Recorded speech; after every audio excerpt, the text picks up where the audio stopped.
Aloha, Mother Fathers. Welcome in another episode of the Side Hustle Wrestling Podcast, episode number 8,476. So happy you're with us. It feels like that, doesn't it, at this point? It does. It does, even though this is only episode 81 technically, but we've been gone physically for a couple weeks now. I feel like I took like 4 months off. I know. It was great. And somehow watched wrestling still every single Every day. Yeah. Every day. Since the last show that aired, we did our top 10 list, which you can see on the TikTok. Since our last show, I think there have been 3,000 wrestling shows that have aired since last Friday. We've literally watched wrestling, I think, 6-7 days in a row. Unbelievable. It's almost like a full-time job. It's like, come on. Oh, man. It's only a side hustle. It's only a side hustle. It's defeating the purpose of the name. Yes. Like a little bit. It really is. Like, you're tired. Like, you're projecting right now. You're not. I mean, this is a side hustle. This is not meant to become a main hustle. It's just a side hustle. I mean, that was the tagline on the first episode. I know. Now look at us. I know. 81 deep. 81 deep. And if Sirius XM picks up, boy, we're off to the races. We'll change absolutely nothing because if you watch the show, you know that we say a lot of stuff anyway. Like, it's already kind of crazy. Unbelievable. But there was a lot that went on this past week and weekend. So we should, in all fairness, kind of give our thoughts on the thing that stood out the most to us. That's how we're leading the show. Of course, don't forget to follow, like, and subscribe to, and check out the audio versions as well. If you can't see, if you're blind, don't worry, we have you covered. Just listen. Spotify, Apple Podcasts, iHeartRadio app. Is there another one? Odyssey. Yeah. Odyssey. Yeah, Odyssey. Yep.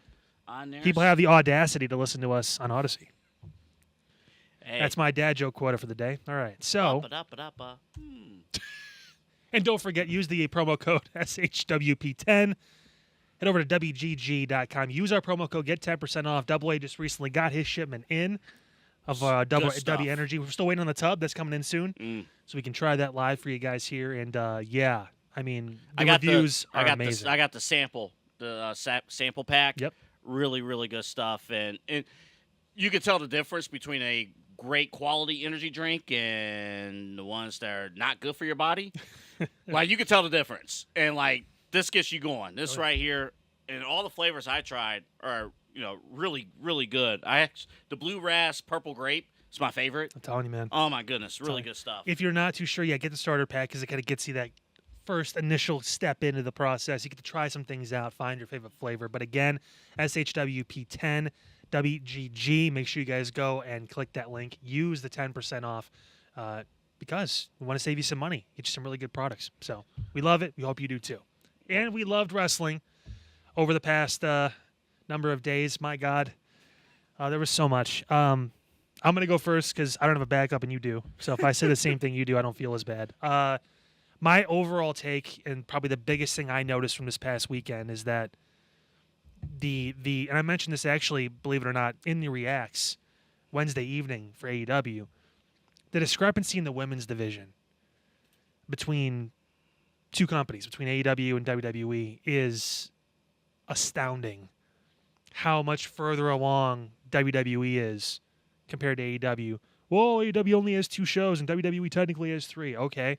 But AEW's women's roster is probably larger than WWE's, and they still find a way to utilize them properly. They had their own show on Sunday, the women did in WWE. And it might have been the best show of the year. Like, it was that good. There was not a lot of bad moments in that show. A couple slip-ups here or there, but those happen almost in any match nowadays. And we're not saying that just because it's women, so you got to... No, I'm being serious. We're talking about storytelling, the in-ring quality. And the Rhea Ripley Io Sky match, to me, was better than any match on AEW's card. And on Evolution, it was the best show, or the best match on the show. It was probably the best match of the entire week for me. And I mentioned it when we reacted to Evolution, probably one of the top matches I think I've ever seen. They played off each other so well. I mean, Io Sky is making me regret not putting her in the top 10 now for top 10 women's wrestlers of all time. Rhea solidifying her place in both of ours with that performance too. She just brings it every single time. And Naomi being the foil in all of it. It gives Seth Rollins WrestleMania 31 vibes of coming in at the last second. Phenomenal. Granted, that match was nowhere near as good between Roman and Brock as it was between Rhea and Io, which made me upset a little bit, but also like happy for Naomi. Great she got her chance to to kind of step into the spotlight even more. But yeah, dude, you can just tell. And the Tony and Mercedes match was good, but nothing compared to WWE's women's division on any show at this point. Any show. NXT, Raw, SmackDown, it doesn't matter. They've found a way to present the women better.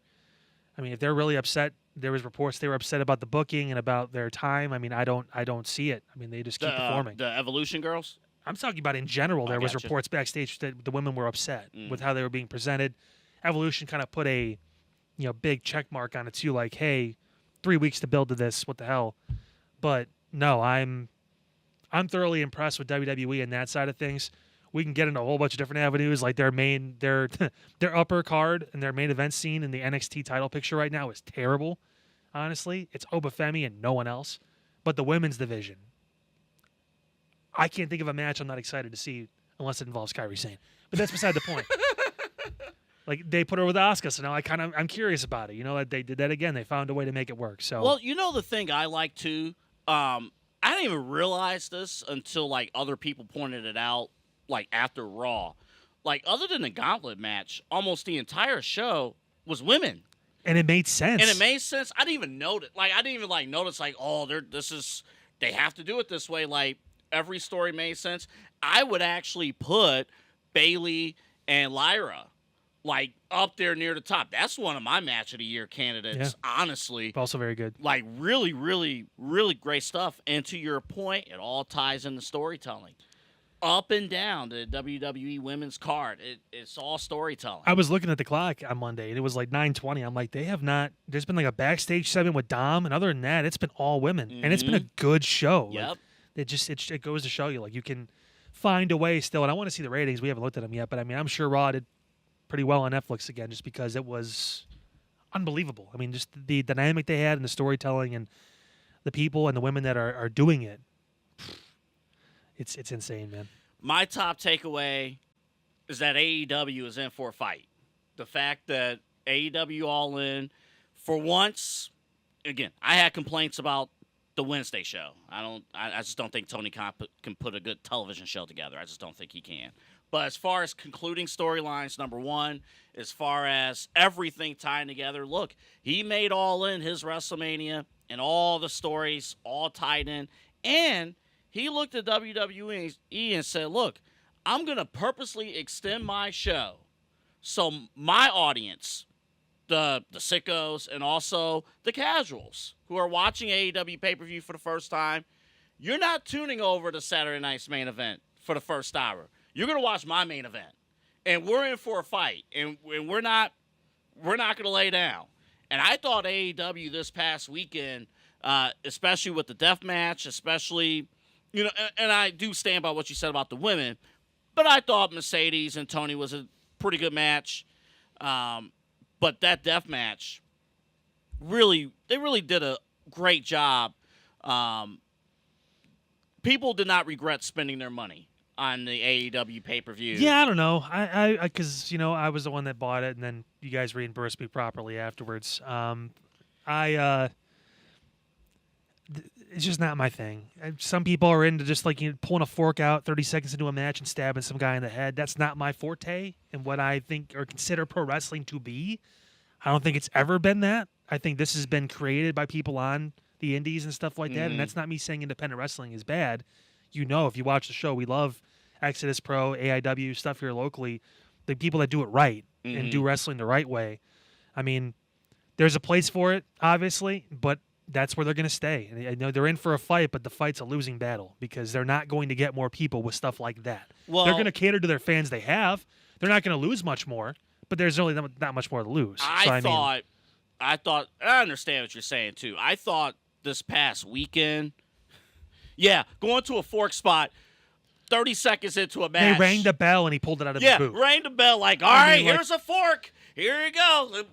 Like there was odds in Vegas to say, how quick are they going to bleed? Let's find out. It's like, okay. I mean, we already saw blood. Like, it's I expected it. Do you like that they used real glass? I don't care. I really, I don't. I don't know.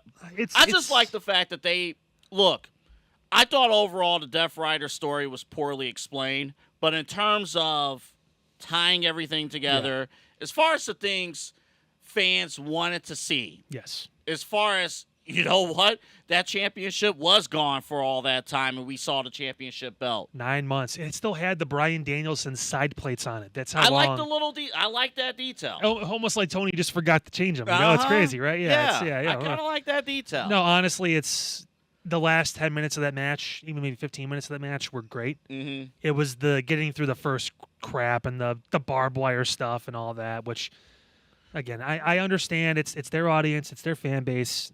I would not let my son watch AEW TV or AEW pay-per-views just because of what they do. And honestly, that's where they're going to lose a lot of people because a lot of families enjoy wrestling and they enjoy getting caught up in the storylines and the moments, but they can't see that and be like, yes, I want to show my 8-year-old son you getting stabbed in the head with a fork 30 seconds into the bell ringing. And they curse for no reason. Yeah. Like, for no reason. Make it mean something. Like, if it's going to be, like, I'm not saying, they need to clean it up or whatever it is, but, like, it becomes, a lot. Mm-hmm. And one person has it as their gimmick, and that's Tony. Mm-hmm. Tony Storm, and that's fine. That's her thing. It's her character is the 1920s Hollywood raunchy woman or whatever. That's cool, whatever. But, like, don't make every single person then. It's like, why is everyone putting people through tables? Make it, like, one thing so the crowd does blow when it happens, and it's a huge moment, and it means something for your show, your story, whatever. It's a lot of just common stuff you pick up watching it, or if you've worked in the industry, booked, whatever. Most people can figure that out, but Tony hasn't, so that's where it is. Well, and again, the one thing that I like, though, is that he said, hey, I'm bringing a fight to WWE. Of course, talking about, the runtime. If you were to do that again, first off, it only works because you start the show at 3 o'clock in the afternoon. You can't have the longest running pay-per-view show ever at 7 o'clock or 8 o'clock at night. No, because that's not true. Because look at boxing, right? Look at MMA. They don't get to the main event until 2 in the morning most times. I was at the previous longest North American pro wrestling show of all time, WrestleMania 35, and it is not a good feeling having your main event on at midnight. And that's why there's 2 nights of WrestleMania now. Yeah, it is not a good feeling because to this day I feel sorry for Becky Lynch because people were dead tired when she finally won the title. But if you're gonna go that route, if you're just saying, "Hey, we're not gonna let WWE pick on us," then you know what? For the in-arena crowd, give us an intermission. We'll do give us a 15-minute intermission before the main events. Let people stretch. If it's gonna be long, let the fans at home stretch. Okay, for 15 minutes. But what did Teddy Roosevelt say? Speak softly and carry a big stick. That's fine. Compete. Don't talk about it. Don't tell me what you're doing. I can see it. Mm-hmm. I'm not blind. I know all can see it. We know what you're trying to do. We know the other show starts at 8 and your show is supposed to end 30 minutes ago, but you want to roll this thing through. And we get it. Like, it's the constant talking about it and the constant pressure and push.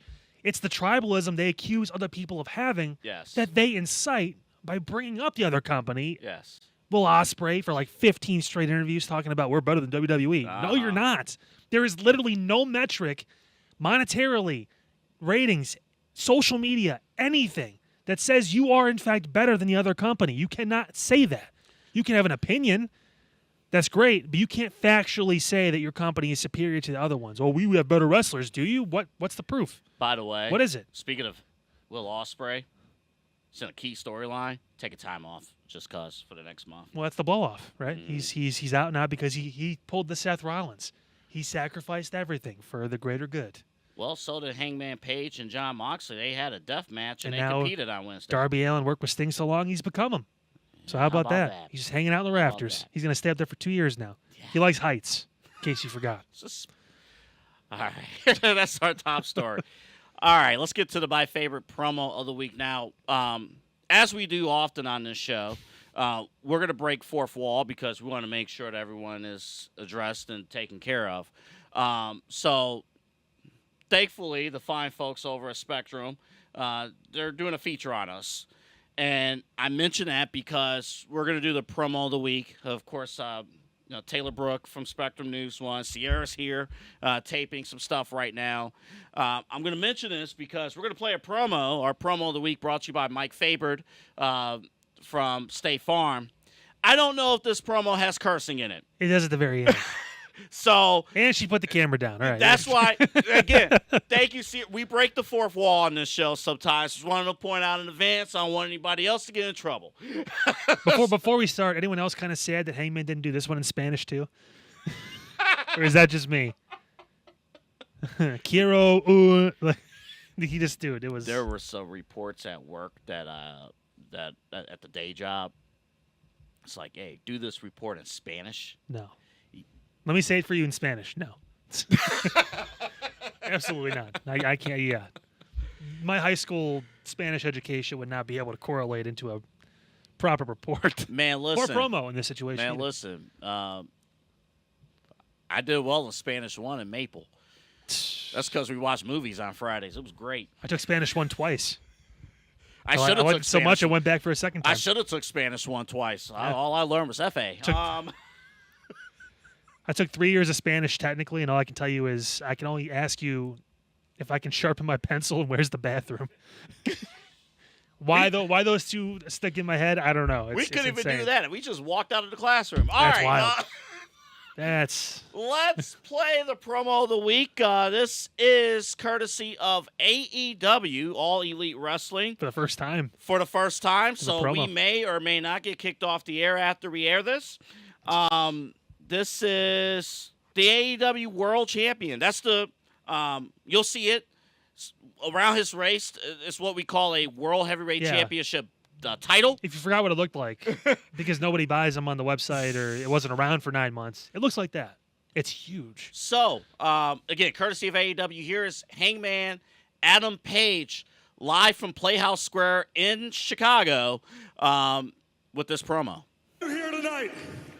And for all of you who are in All In Texas and all of you who watch us at home, every single week, you are the ones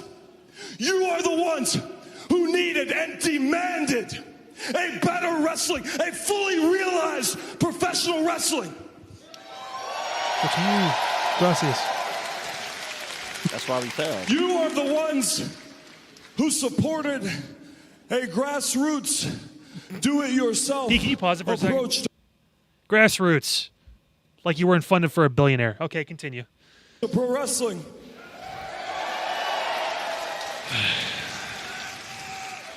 And you all are the ones that started a revolution to change the world. You all are the reason that we are here. You all are the reasons for All Elite Wrestling.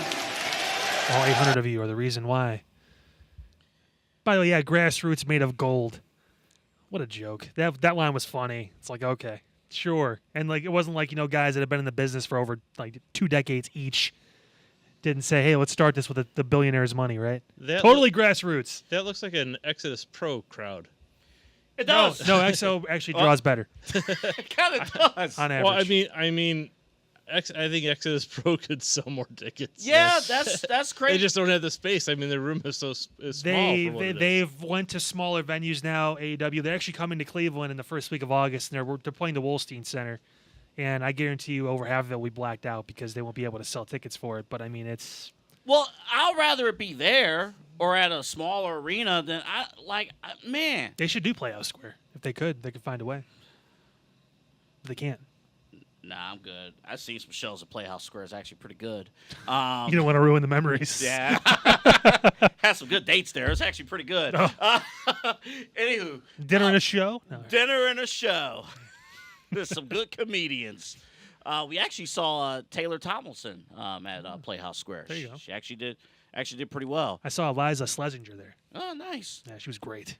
See, I could afford her tickets. I always wanted to see Kevin Hart. Can't afford his tickets. Nope. No, because that's at Cleveland Brown Stadium for now Yeah, no. until it goes inside of a dome. Didn't I tell you Mike Epps was at my bar down the street from my house? You did. And Yeah. you were with us. And I was with you guys, Yeah. but I couldn't get it anyway because the cover was like $75. Oh my God. I'm looking at that stat like, Mike Epps what is into a- Mike Epps doing in Bedford? Come to a bar in Bedford and What charge are you doing? $75 a pop. Man, Well, did you hear me? That was me getting priced out. getting priced out, Good man. Lord. You could get lamb chops for $10 cheaper. Anywho, they got some good lamb chops. They got some good lamb chops. Some good. I could buy an cake. actual lamb for $75. Yeah, you can. Yeah. Yeah, you can. Yeah. Man, come up with a payment plan, you get a Save-A-Lot lamb. Anywho, The promo. the promo. Look, Hangman did what he needed to do. It's like, you got to rally the troops. I like that he thanked everybody. I like the anticipation. I like that he waited till the end to thank Swerve. And it wasn't even like a full-fledged thank you. It was thank you. Yeah. Thank you.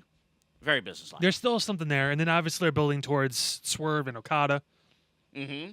Again, God have mercy on Swerve's soul for trying to make Okada interesting. Yeah, we can't talk about Okada while Spectrum's here. His voice broke more times than my son's has, and he's 7 turning 8. Yeah. Yeah, just unbelievable. Yeah. But they have a story to tell later because the unified title is being built as the secondary main championship. If Swerve wins it, Page is the world champion. You have a story there. It's the only and the go-to. It's their bloodline right now. Is the Page Swerve story because you can go back to the well and people will enjoy it because they're both pretty good at what they do. Well, everybody who was involved in saving AEW all has a case for fighting Hangman Page at some point for the title. That revolves a lot of them turning heel, though. So, I mean, that's the hard part. Or you could be Darby Allin or just hang out in the rafters for a year and a half and then eventually just come down and challenge for it. Darby can climb again. Do another mountain climb. Climb down, then climb up into the ring and do your job that you decided not to do for the last 6 months. You delinquent? All right. mean, Sting did not wrestle for 2 years, basically. I know, but that was bad booking, and we all can admit that. That was. And Eric Bischoff probably tell you, too, I probably could have done more with Sting, you know? I don't... Just like Hulk Hogan said, he ain't ready for the strap, brother. Sure he's not. Yeah. But this man has the strap, Hangman Adam Page. I think they updated his side plates, but... They did. Again, congratulations. Tony saw the belt, so he finally remembered to do it. Yeah, he did. Yeah. The whole company did. But congrats. It was an impassioned promo. I like that everybody sacrificed their bodies and stuff in the death match. And then Hangman and Jon Moxley had another match on Dynamite. Because the champion always has to wrestle, even when it makes no sense. Well, it's to sell your body, sell your pain and everything, except the people that got stabbed by forks. At least they didn't have it be like right after he came out and did the promo. Like that was good. They let it be the main event because I don't know, he's a champion and he should be wrestling like third on your show when it doesn't mean anything. Well, if you're ever stabbed by a fork or other utensils, you need insurance to be covered. Matter of fact, Mike Fabert promo has never been more fitting than right now. Gonna ask Mike if he has stabbed by fork insurance. Yeah, that's an AEW special. Auto, homeowners, renters insurance, health insurance. Boy, you need health insurance if you compete in AEW. Yeah, utensil insurance. You never know when someone's gonna take a fork out, and maybe even a sport. Those are real deadly. Oh, those are real deadly. There's only 3 pointies, but they're tough. Oh boy, yeah. We had a lot of 6th grade battles with those sporks. Let me tell you. We should have like a segment where we just ask them about obscure stuff. Like, hey, would you cover if I got stabbed by like a trident or something like that? Like, if I'm in the sea, right, and like Neptune rolls up, like, you know. Well, if Mike was ever in studio, he would tell you that if you need quality health insurance, if Jon Moxley is near you, you need to sign up with Mike from State Farm. But wait, he was in studio. What should fans who might be watching you here in Cleveland for the first time, hey, they look you up on the website, on the app, they call you, what should they expect? Yeah, I mean, first off, between me and my team, you're going to get one of us. If you want to deal directly with the man, you're more than welcome to. I don't mind. I love working with customers because I look at it this way. I have a lot of good life experience financially. I've said 12 years of banking. I've got now 2.5 years of insurance. I have a lot of money and just kind of life and financial stuff knowledge. So, that's what I look to do is to truly help people, get from that point A to point B financially. It's not about just, saving money on auto insurance, sure. But if I can kind of turn that into a better discussion, really help people understand what actually insurance does, why it's important, because it's not a tangible. I joke when I leave that I lock the office door so no one steals all the insurance, but there's not just insurance laying around. So like there's just it's kind of a mystery kind of component in people's lives that they think is a scam and all the different things you hear. It's not. It can feel like it sometimes. I'm not even gonna be. say that it doesn't, but if you understand how it works and understand and have a person who you can go to help with those kind of situations, that's what we're here to do. That's what my team's here to do. That's what I'm here to do, and that's what I take a lot of pride and have a lot of passion in, obviously, as you can probably tell. So, Well, I mean, I know you said the joke, hey, we locked the door so no one steals the insurance, but it's exactly right. And scene. Yo, how you gonna get stabbed by a fork, man? Come on, man. I don't even... I shouldn't joke about that because that might happen in my life one day. I shouldn't joke about that. It's not funny. You're going to stab yourself on accident. You heat up something, make some food, whatever it is. You're just going to have your fork in your hand. You're going to forget. And then you're going to go, Oh, ouch. oh, no. Well, And then Tony's going to sign you to a 7-figure deal. well, if you don't know Tony Khan, you should know Mike Fabert from State Farm because if you ever get stabbed by a fork, you need quality health insurance. I can't believe we're here. Unbelievable. That's why Sierra's leaving from Spectrum. Probably getting stabbed by a fork, and that was enough. Yes. Thank you, Sierra. Thank you. Appreciate it. Told you we break the fourth wall here. You'll see the story next week on Spectrum News 1. Can't believe they're doing that. It's a lot of fun. I can swear now. Well, not doing our read here for Mike doesn't give a fuck. You were waiting for that. I wanted to hold it like, go find yourself. Wow. Wow. Your weapon is banned. Yeah, that was stupid. Yeah. Oh, Stephen Colbert's going to get his show next year. Anywho, Mike Fabert, that just dropped. It's almost like he had one for a while. I know. And then decided to walk away. Some people are just ridiculous. Man. But you know who isn't, Mike? I can go to the website, myfavoriteagent.com. The phone number for all you you blind people or audio listeners, either one, maybe it's both, who knows, 216-932-6900. That's 216-932-6900.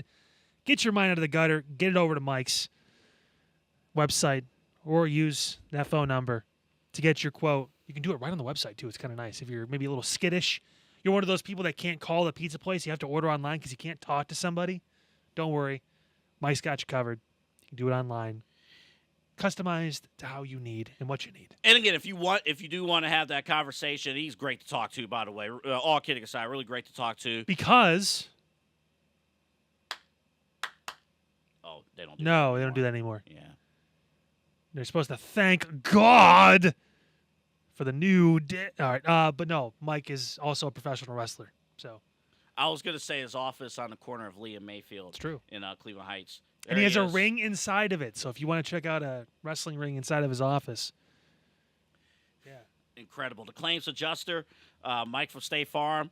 And we expect you're going to see him and many others at Exodus Pro, their next show, Saturday, August 9th. We'll talk more about their show as we get closer to that date. But before you know it, again, it'll be here again. And every single show, you know, unlike another company we talked about earlier in the program, these shows actually move really fast. Oh, But yeah. you see a lot of great action, a lot of great storytelling. I'll be fair. Like, you know, when we watched the pay-per-view for AEW, it didn't feel like it was, I mean, they were longer matches. I think only the Young Bucks match was one where I was like, man, they just keep going. But, like, you know, other than that, I mean, the Casino Gauntlets were interesting concept. But You're not a fan of that concept, I are don't, you? it's really hard to win a match when there's 15 people in it and it's only one pin.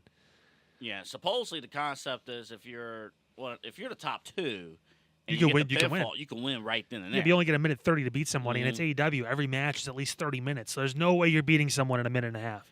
They should AEW should. It'll never happen because he won't do it.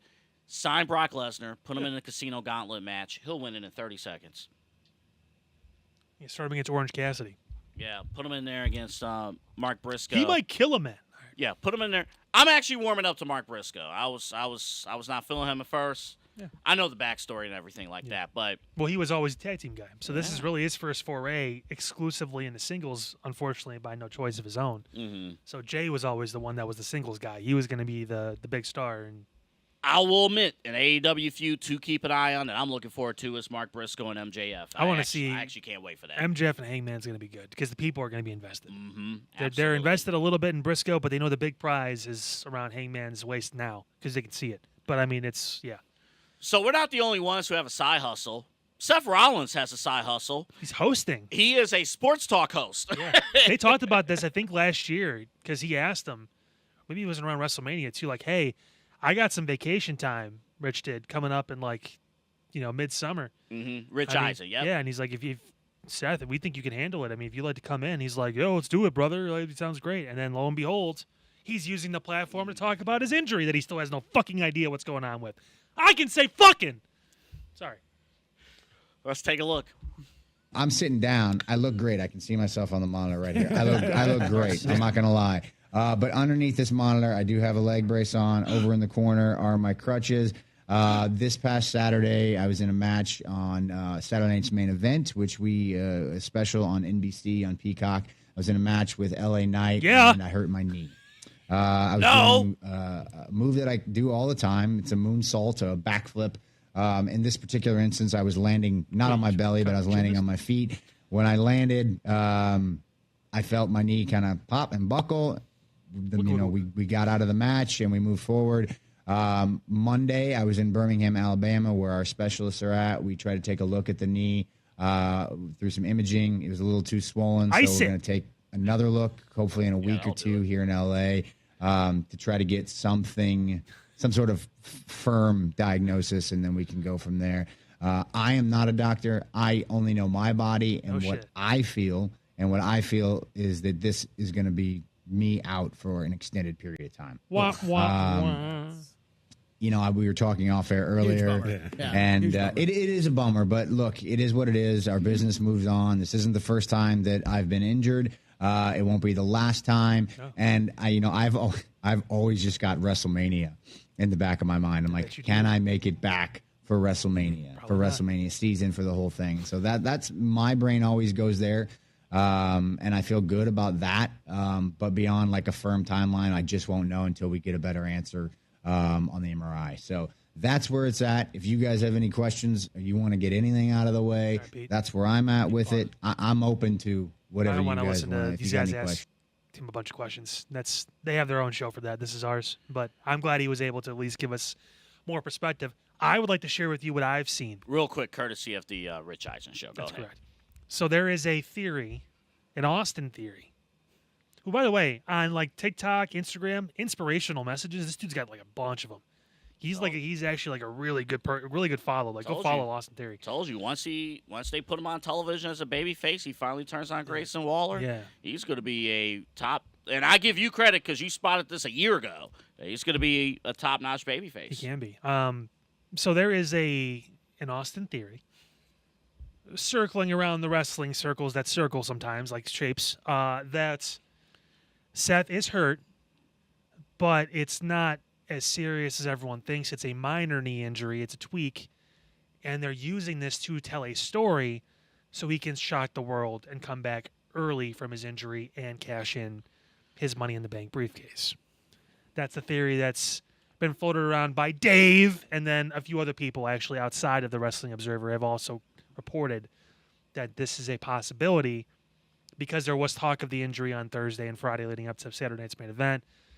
And how do they maneuver with it so Seth doesn't hurt it more, so he can take a little bit of time off, but then shock everyone, come back, cash in. Also, not addressing this injury immediately, because I don't care how swollen your knee is, you can get MRI results. 2 days after, you can get MRI results quickly. Yeah, that's why I thought on Raw, I think we both addressed it on the Reacts. I thought not getting really a answer. Yeah. After Raw. You know what helps swelling in your knee? Fucking flying across the country, Seth. Yes, that's going to make it swell up even more, you fucking that's... It's bullshit. So we know this. It's a work. The extent of it is a work. I do believe he is hurt. It might be a sprain. It might be something that's more...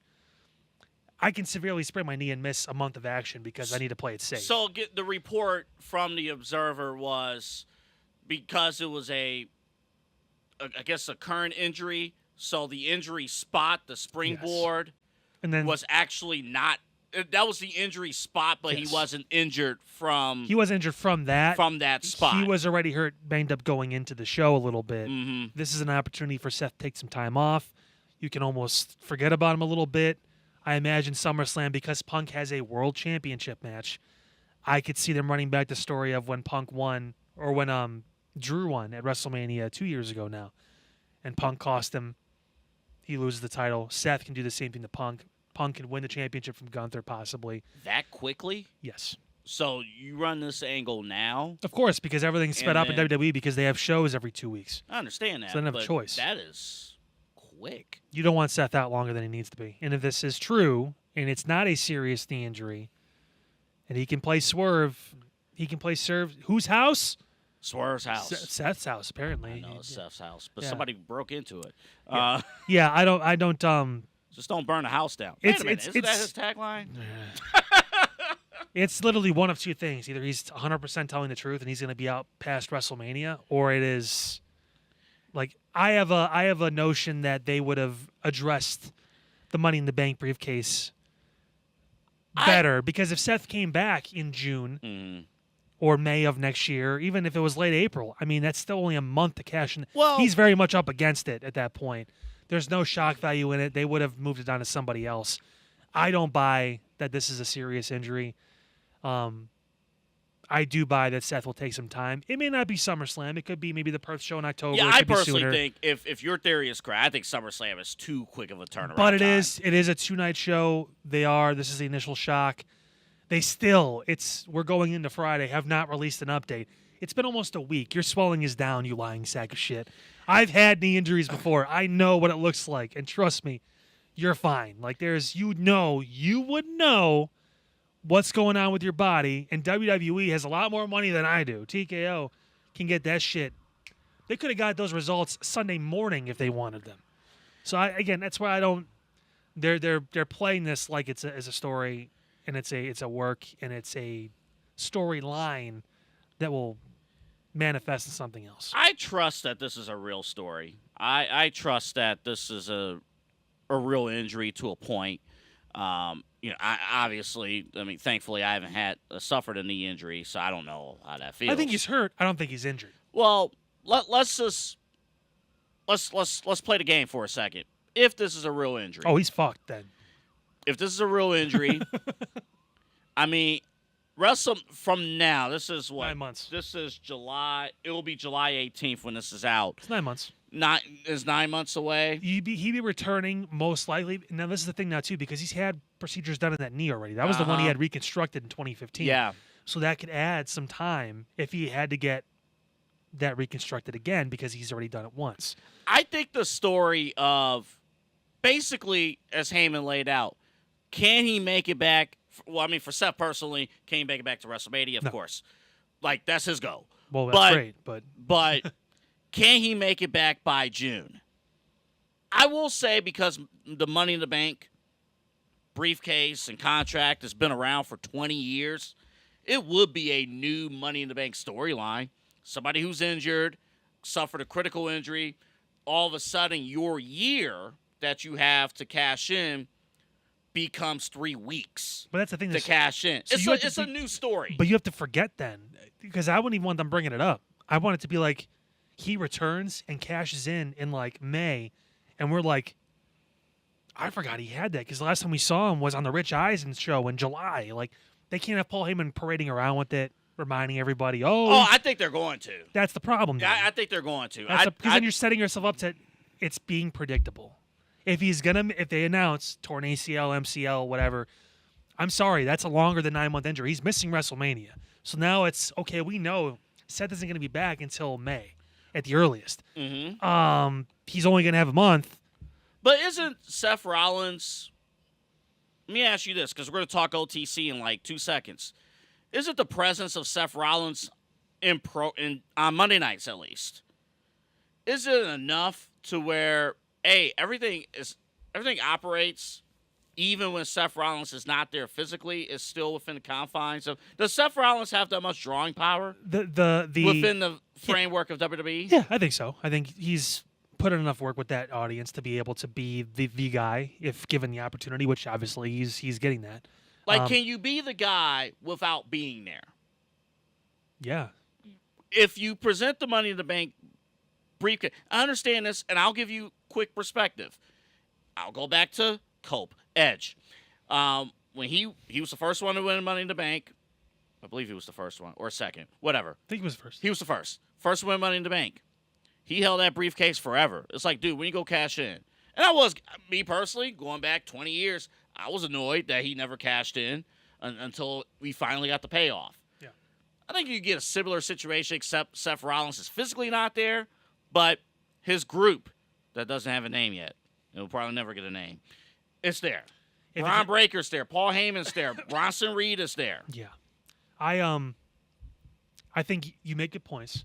The issue is Seth hasn't been established in that role enough yet to be away. That's the tricky point. Because Roman can do that. Mm-hmm. He can leave for 6 months and come back, and people will blow the roof off because he was champion for 4 years, and he was presented as the star and drew as the star. Seth is in his infant stages of this, so it's tough for him right now to miss time, as opposed to if he was 2 years into this run, because he's been established, he's the guy, he's had the championship. You know, even if he lost it at that point, he's the main dude. Roman can do what he does because of the work he's put into this point. And that's the craziest thing about OTC. No matter how much, and I'm not speaking for you, I'm just speaking for myself. No matter how much I'm like, dude, why we got to involve Roman in these stories? What the Roman tie-in? You cannot deny. I cannot deny.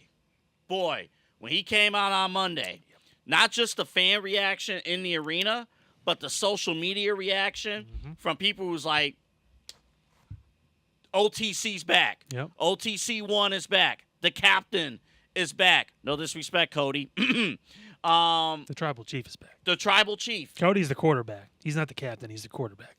He's back. OTC. Stories can happen, but even when OTC's not there, his presence, it still revolves around him. Everything. It's crazy. They're going to frame it. It'll be Jay and Roman versus Braun and Bronson at SummerSlam. So he gets his match. It's a tag match with Jay. That's cool. They're putting two really over stars together against two guys that, I mean, Braun's already over. It's insane. Like, he's ready. Yeah. But I'm happy Roman's back. I think they're going to miss out if Seth is truly hurt on the opportunity to run that one-on-one match back to finally settle it. They've been dancing around it for over a decade. That's the match I want to see. I'm not 100% sure we're going to get it. Well, there's two matches I want to see involving Seth. One's with Roman, one's with Cody. Because I want this version of Seth, the so-called finished version of Seth Rollins, with his vision of WWE versus Cody, who is very much the now in the company. That's still my WrestleMania. I don't think that's the main event anymore. It depends. I think me personally, get ready for OTC 1 versus QB 1. Get ready for Roman Cody. Again? Get ready. Eh, I think that's your main event. I don't know. At Mania Sunday. We honestly, because Cena's a champion, we don't know what they're going to do with him and Cody after SummerSlam and who's going to officially be the one to take that title off of him. I have no clue. And we'll talk more Cody and Cena on next week's show. But the way they were building it, the way they're building Seth, it made sense. Cody and Seth. 100%. 100%. Yeah. And Roman can still have that match. Honestly, Roman and Punk, we never got that one-on-one match, and they're still teasing that now. So I mean, that could be an Australia match. That could be Royal Rumble. That could be WrestleMania too, and that could honestly be good enough to be a main event if CM Punk is the champion of Night 1, Roman versus Punk for the title. Roman's never held the World Heavyweight Championship. Period. Look. So I mean, that's one of the things he could still want to try. And I'm not going to be a hater. It's great to see OTC back. He doesn't show any redeeming babyface qualities. He never other has. Than, but people love it. People love it. Can't miss you if you don't go away. When you go away a lot, I'm going to miss you a lot. And when you're that over and you're that talented, I think the people Roman couldn't handle the work rate in AEW or whatever. It's the stupidest thing you've ever said. Well, he doesn't have to. That's the point. Because not everyone needs to go a million miles an hour. And the problem is everyone in AEW goes a million miles an hour. No one takes their time. I always go back to what Noah from from Exodus when he was here, him and EC3, I always go back to what they say. It's like, I asked them, like, do you guys take into consideration the order of the card?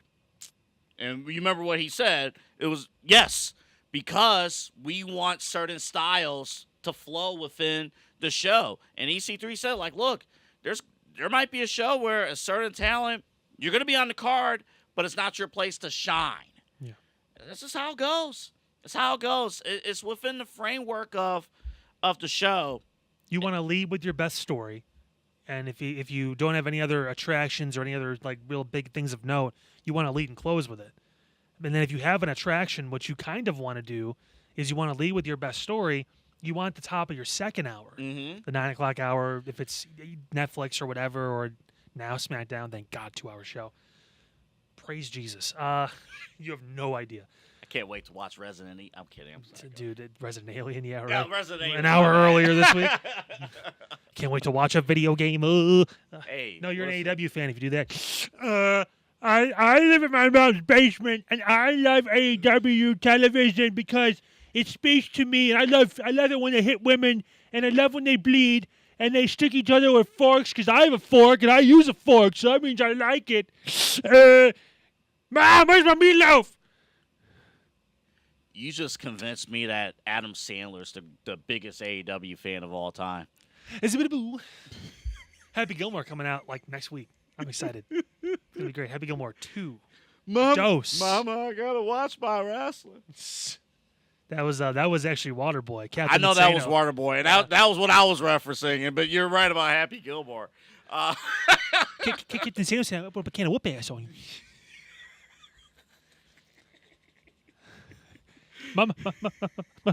Mama says alligators are ornery because they have all those teeth they can't smile though too much. Gatorade. Water sucks. That's high quality H2O. I think Goldberg needed that. What you don't know is he tore his pec here because he's as brittle as a 58-year-old should be. Yo, No, he listen. was in great shape, besides the knee obviously being hurt. And I cannot wait for a week from now when he's allowed apparently allowed to talk about this whole experience because he's mad. Shocker, Goldberg's pissed about something. Where's Bret Hart to counter him? I told you. They missed out on the finish. We needed Bret Hart last Saturday. I guarantee you if they would have pitched that, he would have headbutted Triple H. I loved all He the would have memes. headbutted I him. loved all the memes, though, of like, oh, why did Goldberg's speech get cut short? And there's Bret Hart in the control room. Like NBC. Doo-doo-doo. Wild. We'll talk about Goldberg when we come back. Also, and then we'll end with something nice. Late Night Madness. I got the late night munchies. So did Logan Paul. We'll play it for you when we come back. Crispy wrapped and grilled. I got the late night munchies. Back after this. What should fans who might be watching you here in Cleveland for the first time, hey, they look you up on the website, on the app, they call you, what should they expect? Yeah, I mean, first off, between me and my team, you're going to get one of us. If you want to deal directly with the man, you're more than welcome to. I don't mind. I love working with customers because I look at it this way. I have a lot of good life experience financially. I said 12 years of banking. I've got now 2.5 years of insurance. I have a lot of money and just kind of life and financial stuff knowledge. So that's what I look to do, is to truly help people get from that point A to point B financially. It's not about just, saving money on auto insurance, sure, but if I can kind of turn that into a better discussion, really help people understand what actually insurance does, why it's important, because it's not a tangible. I joke when I leave that I lock the office door so no one steals all the insurance, but there's not just insurance laying around. So there's just it's kind of a mystery kind of component in people's lives that they think is a scam and all the different things you hear. It's not. It can feel like it sometimes. I'm not even going to say that it doesn't, but if you understand how it works and understand and have a person who you can go to help with those kind of situations, that's what we're here to do. That's what my team's here to do. That's what I'm here to do, and that's what I take a lot of pride and have a lot of passion in, obviously, as you can probably tell. So, Well, I know you said the joke, hey, we lock the door so no one steals the insurance, but it's exactly right. Small business owners are superheroes, but nowadays running your business means doing so inside your shop and on social media. That's why you should make Omega Video Marketing your sidekick. With a decade of content creation experience, I create dynamic, informative, and fun videos for your specific social needs that will increase brand awareness, get you more followers, and keep your social pages and websites current and fresh. I offer flexible pricing and turn times and will work with you to understand your brand and your story. All of that comes from the heart. My award-winning expertise is just the cherry on top. So let's get connected. After all, your brand is the alpha and my expertise is the omega. And then I said, no, all right. We're going to talk about Megan in 2 seconds. I came across this story on social media. So Coldplay had a concert. I thought that was Pete in Miami. Coldplay. He's looking awfully salt and peppery. So Coldplay had a concert, and they cut to a shot of a couple. No big deal.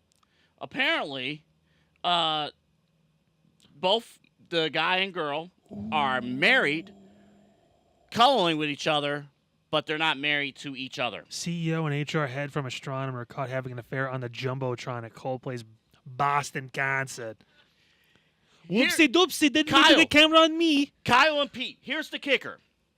There's a woman next to them. She was just promoted to HR last week. And her reaction, she, and you assume the office, knew about this affair. Oh, no. And so social media Wanted to live in corporate America. So social media, because this obviously happened at night, social media contacted the CEO's wife. It's like, this is what your husband's doing. You know. And then somebody on the comments said, take him to the cleaners. I don't want to. Yeah, Kenny Omega's coming to his house. I don't. I don't like. We don't get too into like social stuff here, like in the norms of all that. But I hate like the I need to tell someone culture. Yeah. Like, listen, dude is on video doing this. Believe me, his wife saw it. Oh, I don't need 45,000 people on X to be like, oh, I gotta fucking message his wife and tell him. Unbelievable. Like, trust me. Yeah. He's a CEO of a major company, and he was on a fucking screen. Yeah. Like, it's gonna go out. It's gonna It'll go viral. go out. It's gonna get picked up It'll by go a out. company or by an organization or whatever. Like, It'll go out. yeah, like Her- mind your own fucking business. the- You know what? Maybe they're getting a separation. You don't fucking know what's going on there. Maybe he's just happy to finally have some love in his life. Maybe he hasn't had a lot of that lately, and they're working through it, or they decided they're going to end things, and he happened to find someone he enjoys sooner than the final paperwork went through. Well, according to the New York Post, the person he was canoodling with was the HR director. Yeah, that's what I saw. Okay. So so she actually. Oh, that's even worse. So she actually. Listen, man. Oh, that's worse. Listen, man. Listen, man. Hey, at least HR knew. No. Yeah, that's true. HR do. So here's the thing. Because of the situations I've been through in my life, I look at things a little bit different than some people. I don't pass judgment. Because we don't know what this dude's life is like. Just because I can make all the jokes about being a and CEO. a woman. Yeah, we have no idea We what have no what idea. actually is going on in their personal lives. And honestly, it's none of our fucking business. Yeah.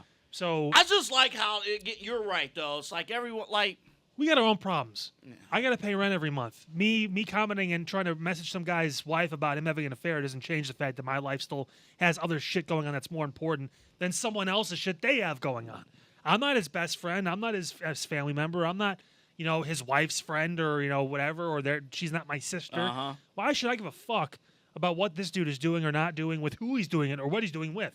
If I work for the company, that's where I can maybe see like, our Yeah. head of HR is sleeping with our CEO. I may need an explanation about what's going on with this, but I don't work for astronomy or whatever the fuck it is. I don't know what star sign lines up with who gives a fuck. We need an applause button for you on that, Kyle, because you're right. Because you're absolutely. The whole thing is like if people get excited about it. I just find it funny. Like, listen, that it was HR, Pete, but Pete is married. If AA starts having sex with Pete, I would like to know because it affects our relationship. Okay, as a podcast, as a to be community, perfectly honest, we've if that happens, this show is 20 times better. Listen, Pete was in. If that ever happened, this show is 30 times better. I'm glad AA standing for your potential I'm glad my relationship. son is sitting right over here. Thankfully, His he's eyes not are paying wider than attention. fucking flicking a bug's you life. He's like, understand? whoa!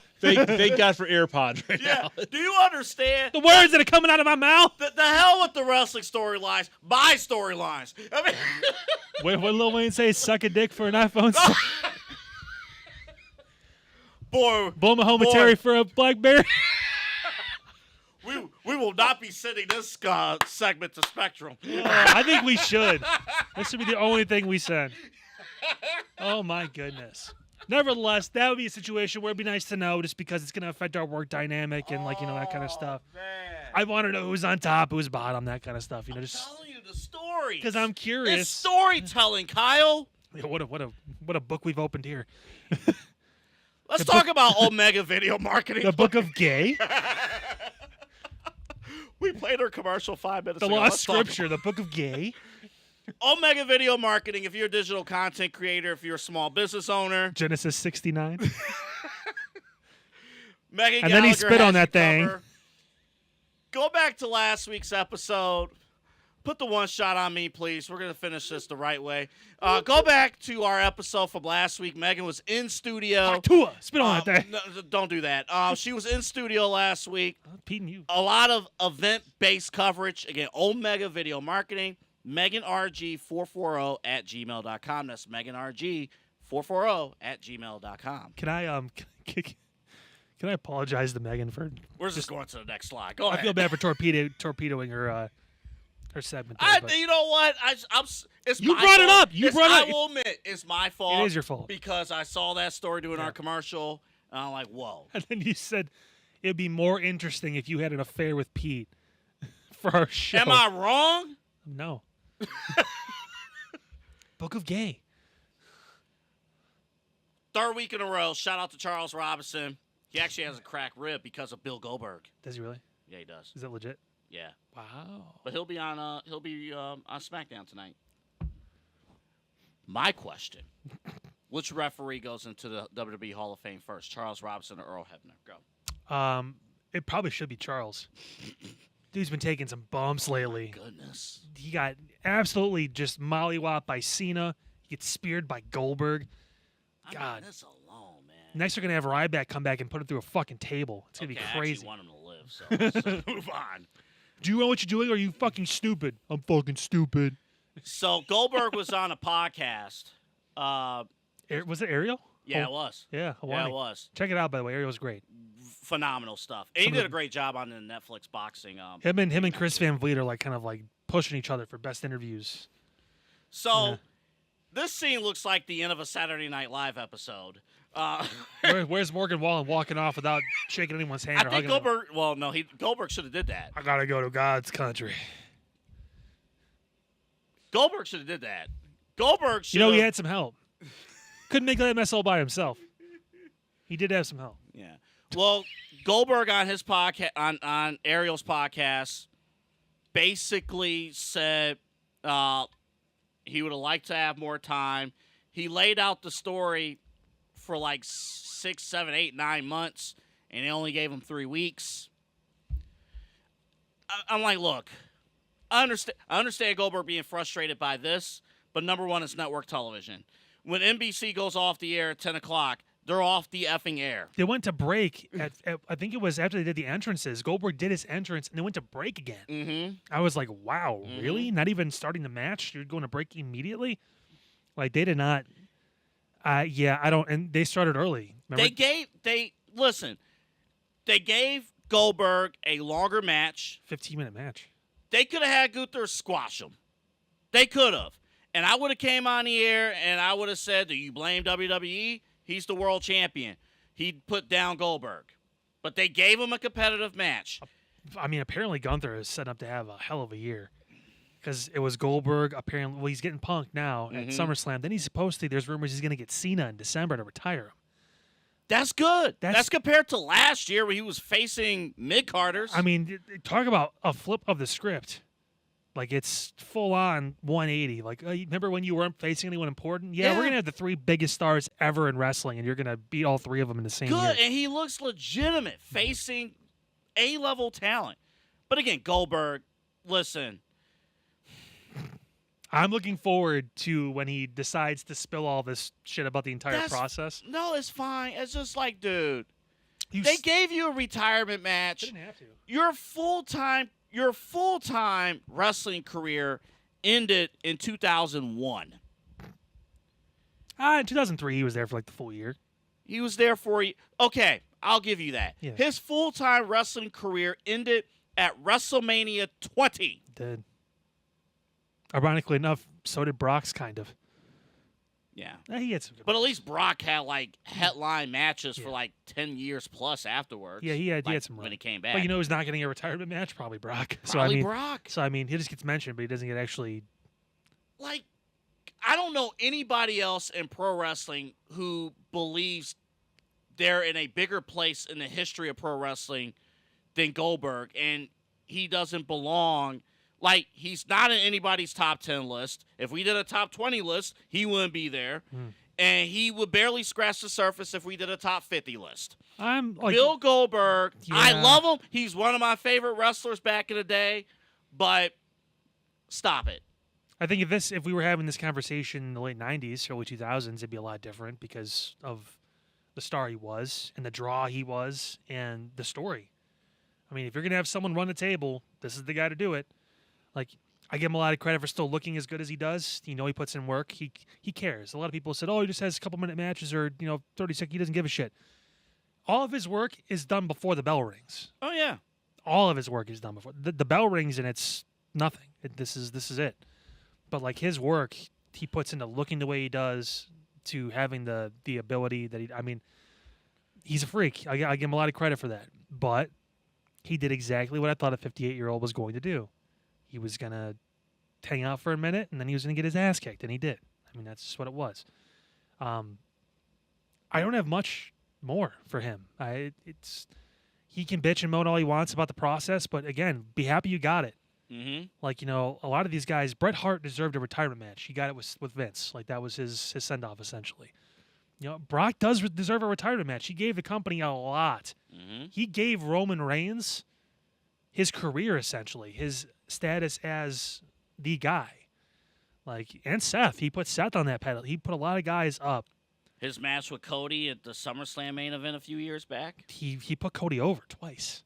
Like, I mean, he put Cody in that spot. Brock has been that pedestal guy who's handed the reins, no pun intended, over.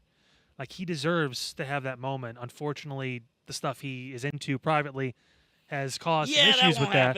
Yeah. Unless he's somehow found a way to be exonerated. It's not like our court system is perfect or anything, but nevertheless, I mean, I don't know. I mean, but I think that CEO needs that system first. yeah, Jesus Christ, certain people deserve it. Cena obviously deserved what he's getting.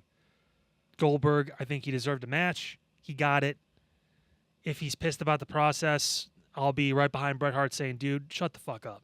Just be happy you got it. If you still are pissed and still want to go wrestle when you felt the adrenaline, Tony will pay you money. Yeah. Go to AEW. Hey, listen, Ric Flair didn't want to retire, even though WWE gave him a retirement tour, basically, and he continued wrestling. Ric Flair has retired 15,000 times, though. Yeah, he yeah. retired in 2005, Revolution. That guy will never. His retirement will be when the name officially goes, and the second date goes on the tombstone. That's when Ric Flair will officially retire. This does, again, look like an SNL ending. Bill Goldberg should at I least want to thank host musical SNL. guest Billie Eilish. I want to thank you. Jesus Christ. Good for Goldberg. All right, let's end on a positive note. This, I couldn't believe it, because, listen. Ooh, I can't believe it. I don't She go out all of my- on me. My God, I think she want me. You know what's I never leave her lonely. No. I didn't think late night television would be in the news all this week. We just found out as our taping that Stephen Colbert's ending, or CBS is ending his show. You want to hear what did Kevin Hart say? You want to go late night? You want to go late night? You want to go night night? You want to go late night? Do what Jelly Roll did and, Well- put Logan Paul through a fucking table. This is an unbelievable clip, courtesy of ABC. You'll see Jelly Roll, Ding ding. Randy Orton, Drew McIntyre, and eventually Logan Paul. For your enjoyment, before we go, take a look. Nobody flew here to see you act like a prick. Wrong time, wrong place. Why don't you back the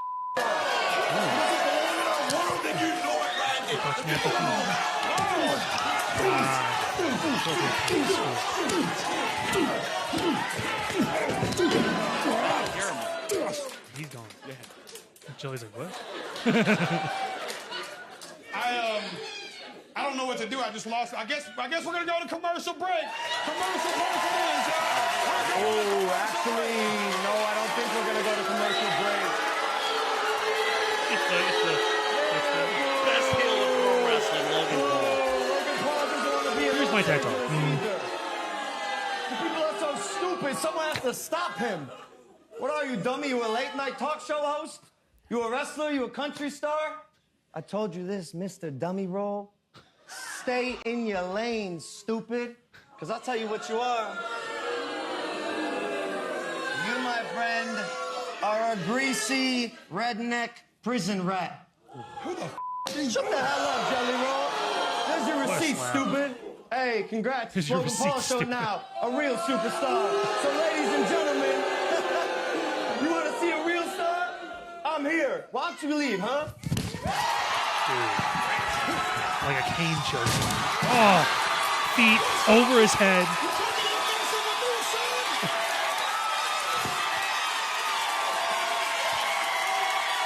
Thank you, Randy. Appreciate you coming out. You can see Randy on the beat. Wrestle Now on the 2nd and 3rd WWE SummerSlam. Never Stadium, baby. We'll be right back with music from Joey Badass. Oh, amazing. We can stop there so we don't get copyrighted. That's amazing. Can we confirm or deny that they were able to get a new desk in there at some point? They had a musical guest. They didn't need a desk. Oh, shit. Was it also Jelly Roll? Because he is kind of... Not any. No, he was just hosting. Yeah, he was the guest host. I believe Jimmy takes the whole summers off now. Shit, to have that job. He's like a teacher. I know. He said It's amazing. He said a teacher works hard. It's amazing. Jimmy Kimmel's going to outlast Stephen Colbert. That's crazy. Well, not like life-wise. On the. Yeah, but cumulative years. I know. What if CBS hired Greg Guffield? Hey, what if they didn't? Hey, what if I cared? Yeah, I'm just spitballing. You know, we serve all of our audiences here. Yeah. I was waiting for the straw. You said you were spitballing. I was going to spit one at Pete. Yeah. See if his reflexes have come back after all the hookers and blow he had in Miami. Caught on camera. And now here's a video of Pete. No. At the nightclub next to his son doing an 8-ball and watching a girl shake her ass. When you watch Jelly Roll with that choke slam. Line of the year. When let that breathe like Pete wasn't, all right? Like, come on. Yeah, I got to let that marinate. Oh, my God. His heart rate was at least triple digits the entire trip. Boy, we learned a lot today. I thought you were supposed to get tan, not get all that white down in Miami, bro. What's going on? Is that a mustache? You just happy to see me? Whoa! I'm Shane Gillis at the ESPYs. Sorry. Hey, the teleprompter went out. Oh, my God. Something. Caitlin Clark fighting black women in a Waffle House. Boy. Oh, my God. I did like beforehand, he was like, let's see how this goes. Yeah, you're not going to like this one. Holy shit. He knew that joke was terrible. Nevertheless, I'm excited for the match now. This was fun. I thought you was about to break down the ESPYs. I did not No, watch a I single didn't. second. That's the only clip ESPYs. I saw, literally the only clip I saw of it, other than ESPN notifications I was getting from it. So, yeah. When you watch Jelly Roll choke slam Logan Paul, it's almost like The Undertaker trained him for 3-4 hours. It's almost like Jelly Roll is taking this seriously. You can tell when Triple H mentioned guys like Jelly, and he mentioned, obviously, Bad Bunny and some of these other guys. There's a person he left off the list because Travis Scott is fickle and decided he wasn't going to do it. Mm-hmm. So he is officially out of this whole thing, it appears, so to speak. Can't strike 1,000. But, tell you what, when you have someone like Jelly who went to Triple H and said, I'm going to lose all this weight, and then when I do, I want to do something. Yeah. He's like, prove it. And he fucking did it. And he's not done yet. and- He's going to look like Machine Gun Kelly when he's done with all this stuff. He might be. Might be He 150 pounds. Logan Paul, I cannot stress this enough. Phenomenal. Hear me out. Would you be willing? I don't have to slide anymore. Right. No. Hear me out, though. Okay. Hear me out here. H-E-A-R. Yeah. H-E-R-E. Since Logan is still young, 27, 28. I think so. And he has said, I want to commit to this. His podcast is now a WWE Fanatics podcast. Would you be okay if it wasn't Gunther or Oba, if Logan Paul retired John Cena and won the championship doing it? Because he's committed to this company now. He has said, he's even said, first and foremost, I'm a WWE superstar. If it's clean, no. Well, yeah. If it's through interference, Cena's not retiring a heel. He's not. I know. That's what I'm saying. Yeah. I don't mean like clean. I mean like clean finish. I know what you're talking about. If it's a clean finish, Yeah. no. If it's through shenanigans and interference that fits within his character, hell yes. I'm not even joking. Hell yes. I mean, they also set it up. Cena and Paul. He talked shit about Logan. He said he was distracting him, so it wouldn't be a concern for me and my title. You think Logan's gonna forget that stuff? He probably banks all that. I shit. will also add that will beg for a return match with Cena one final time. In my mind, I don't think Cena's final match will be in December. I think it will be. I don't think they do this whole thing for a year. No. What I'm saying is He could lose to Logan sooner. What I'm saying is it'll be billed, whomever he faces, to, again, my personal preference is Oba, or if you're really serious about Gunther, sure. I give him Oba But or Trick, I'm so high on Oba that and he has nothing else to do. He's wrestling fucking jobbers. he's wrestling somebody outside. There's at, a broom at somewhere Walgreens. that's getting a little lonely. If you're at Walgreens right now, you could fight for the NXT Championship and get killed, but you could be main eventing a pay-per-view. Anywho, yeah, you can see where I stand on that. I'm not far behind you. But my vision, yes, the retirement tour is locked in, it's ready to go. If you go with the Logan Paul thing, if it's so despicable, and by this point Cena would complete the babyface turn, keep calling out John Cena until he agrees to a rematch at WrestleMania. And then that's the send-off. Again, you don't have to do that. They're giving him a whole year. I don't know. He has WrestleMania. I wouldn't hate it, but I don't think John. I think if there's one thing Cena has been throughout his entire career, it has been genuine. He's spoken truth a lot, and when he says "I'm done physically wrestling" at the end of this year, I believe him. I understand. I would not be mad if you're right. Growing up, I listened to Mick Foley say he was going to retire 10 times. The characters of Mick Foley and John Cena. John Cena and any other wrestling retirement, because he's mentioned it. He's literally brought it up. He's like, hey, like I know when people say they retire and there's like 15 retirements, like, no, I want to give it everything one last time. That's why he's doing the full year. He's shown up a lot more than I give him credit for. Like he may stretch those 36 days. Let me add one more thing back to your Logan Paul question. Let me add one more thing. Because, I mean, he's being built up as that guy. I understand. Let me add one more thing. Because sometimes we do get trapped. I do. I can't speak for you. With this side hustle, with this job, sometimes blurring the lines between what's best for business, what we analyze, and heel heat, right? He's got both. So, dude, his reach on social media alone. So, I will admit, if they go through with that, the first show that we do, I might be upset. But you know what'd be great, though? I'm thinking it like 10 steps ahead of this. Logan wins that championship. Guess who beats him for the title? Who? Dom Mysterio.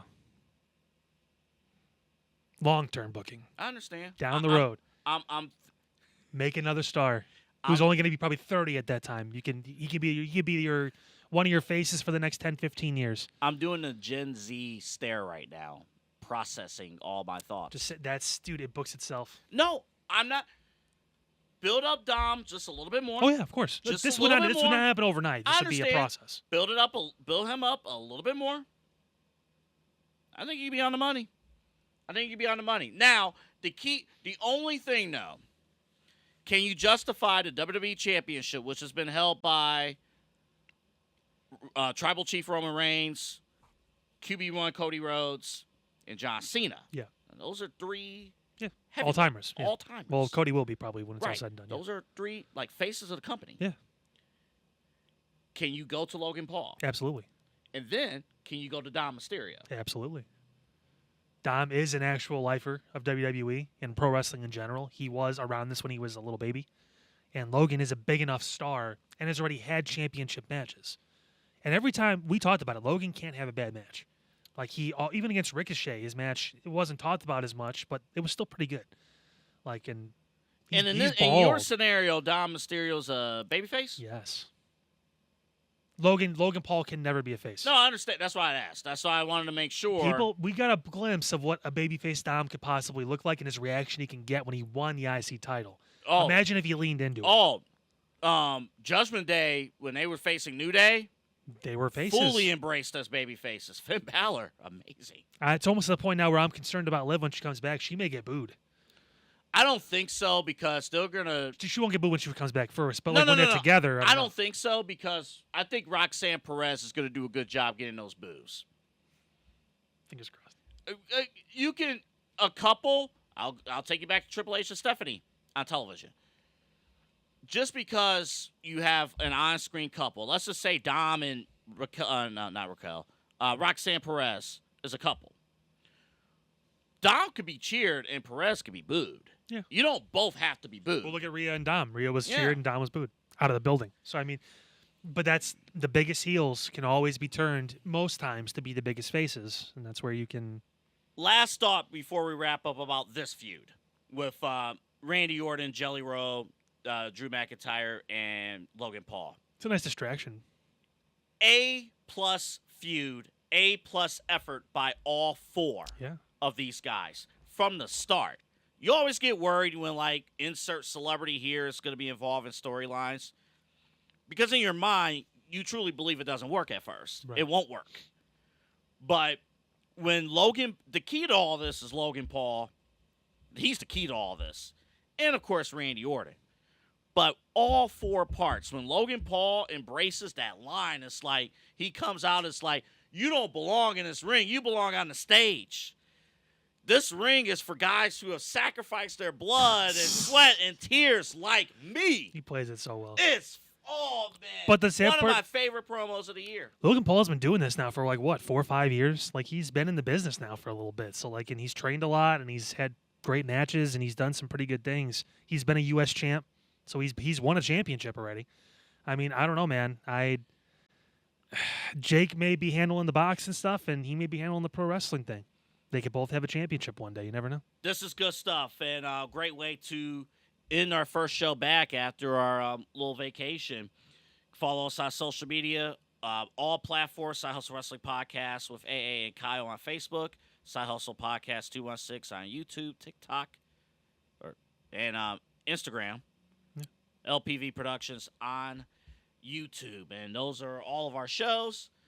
Every Friday morning, we're on the air with new shows. And so we're going to wrap it up by finishing on screen the rest of Pete's blow that he brought back from Miami on the plane.